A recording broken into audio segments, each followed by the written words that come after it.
Hello, I'm Joanna Isolin. I'm from the group 8, and today I'm going to talk about Petra City.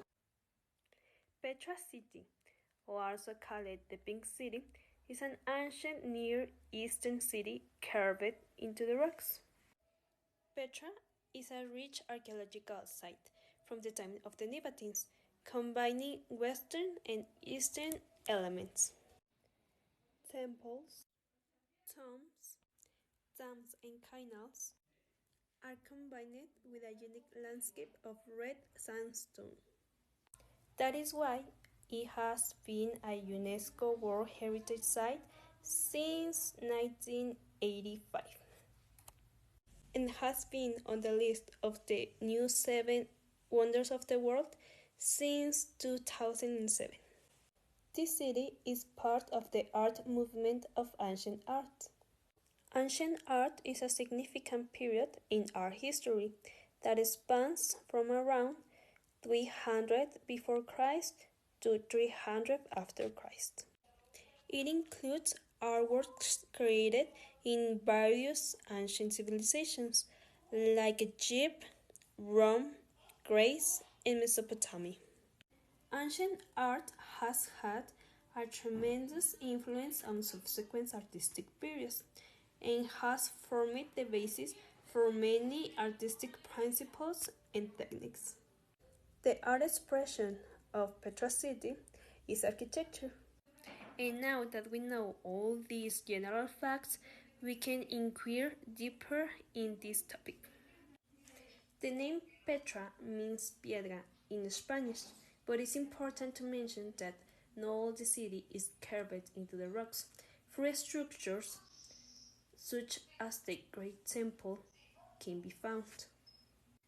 This city was found around the 4th century before Christ, although there are some scholars who think it was closer to the 2nd century before Christ.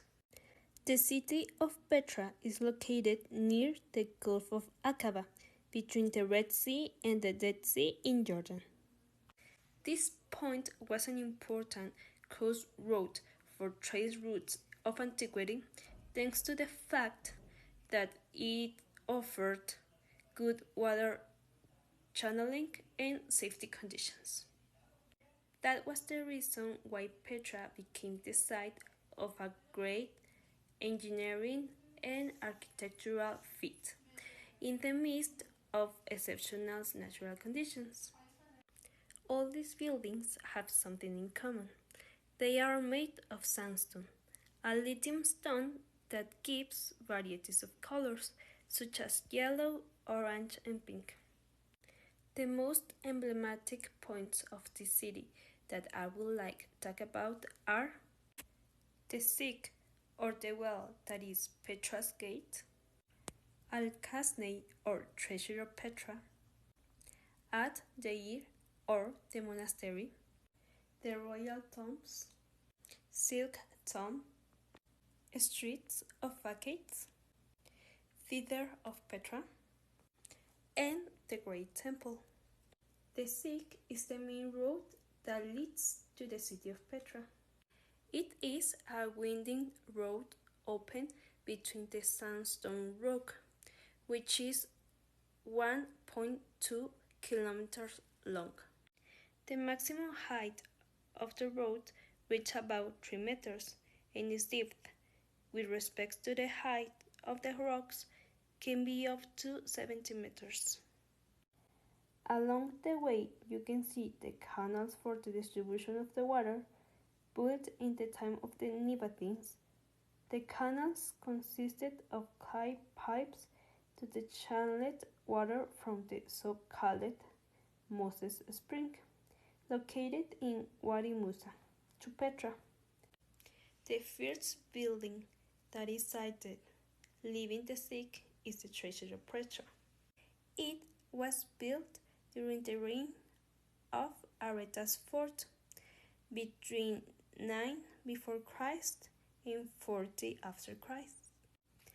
Bedouins used to think that the treasures of a pharaoh were hidden in this place, which is why it is also known as the Pharaoh's tombs.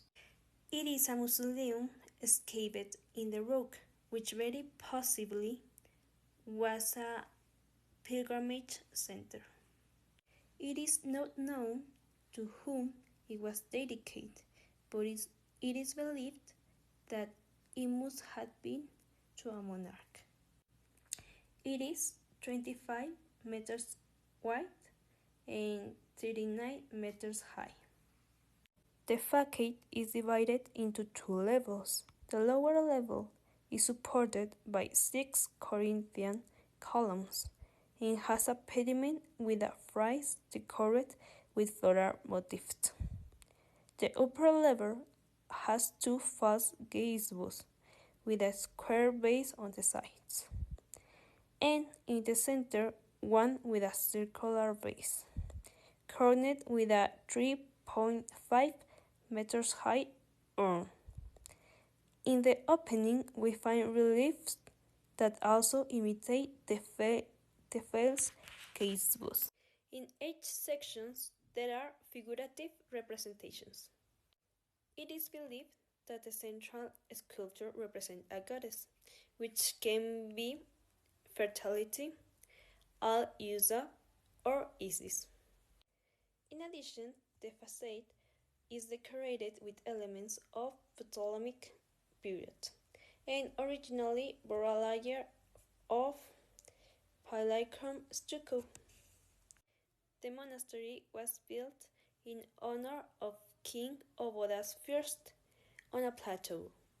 It receives its name from the Bedouins, who found several crosses inscribed on the interior walls, dating from the Byzantine period.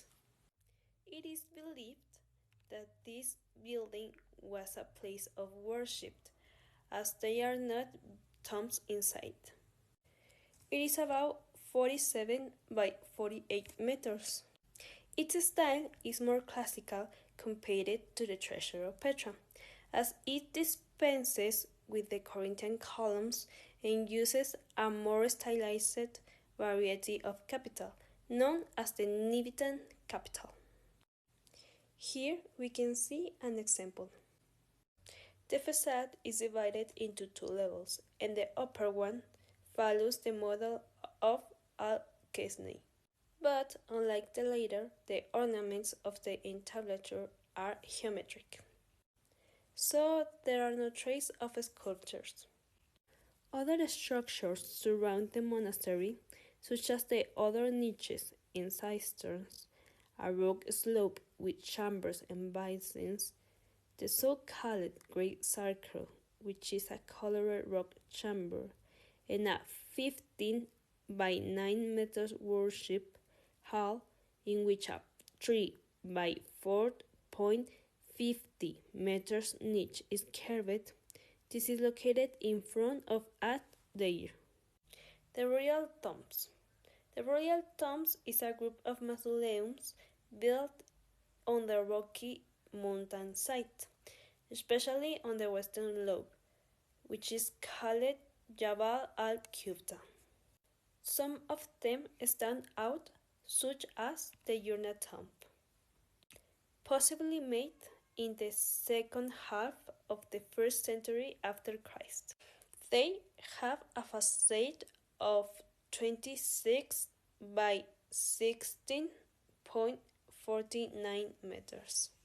It is preceded by a central door, flanked by 2 semi-columns and 2 pilasters of a quadra shaft each, with Nabatean capitals.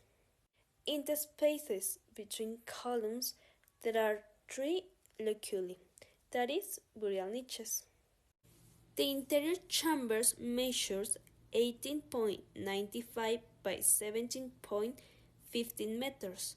A Greek inscription informs that it was consecrated to Byzantine Christian worship in 446, which meant transforming its niches into apses. This building has also a hypostyle courtyard, of which only the northern section was properly preserved, whose column reached a height of 4.6 meters. The silk tomb is so named because of the vivid colors reflected in the rocks of its facade, reminiscent of an iridescent fabric. It follows a similar pattern to the other buildings.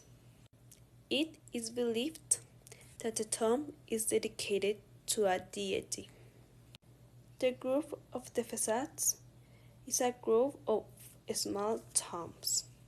These are in rows superimposed in a staggered manner, and this road leads to the Theatre of Petra. The Theatre of Petra is a structure carved in the mountainside, located at the end of the street of the facades. It was probably built in the 1st century after Christ and enlarged during the Roman annexation. Its cavea has a capacity of approximately 8,000 persons. And at last, the Great Temple, one of the structures of Petra that is not carved into the rocks. Instead, it is a hypostyle building. Although it has the appearance of a Greek temple, the latest research shows that it possibly functioned as a reception room. Now that we know more about the city of Petra, its history, its structures, and the value and the meaning these structures has to the people that lived and centuries before there, we can conclude that the outstanding universal value of Petra resides in the vast extent of elaborate tombs and temples architecture, religious art places, the Roman tunnel, such as tunnels and division remains that combined with a vast networks of cisterns and reservoirs which controlled and conserved seasonal rains, and the extensive archaeological remains, including of copper mining, temples, churches, and other public buildings. The fusion of Hellenistic architectural facades with traditional Nabatean rock-cut temple tombs, including the Kasneh, the tomb, and the monastery, represents a unique artistic achievement and an outstanding architectural ensemble of the first centuries before Christ to after Christ. The varied archaeological remains and architectural monuments from the pre-Hispanic time to the medieval periods bear an exceptional testimony to the lost civilizations that succeed each other at the site. To end these presentations, I had 3 questions for you. The first one is, what other thing do you know about the history of the city of Petra? The second one is, why this place is considered as a new wonders of the world? The last one is, which one of the buildings is your favorite and what other information do you know about it?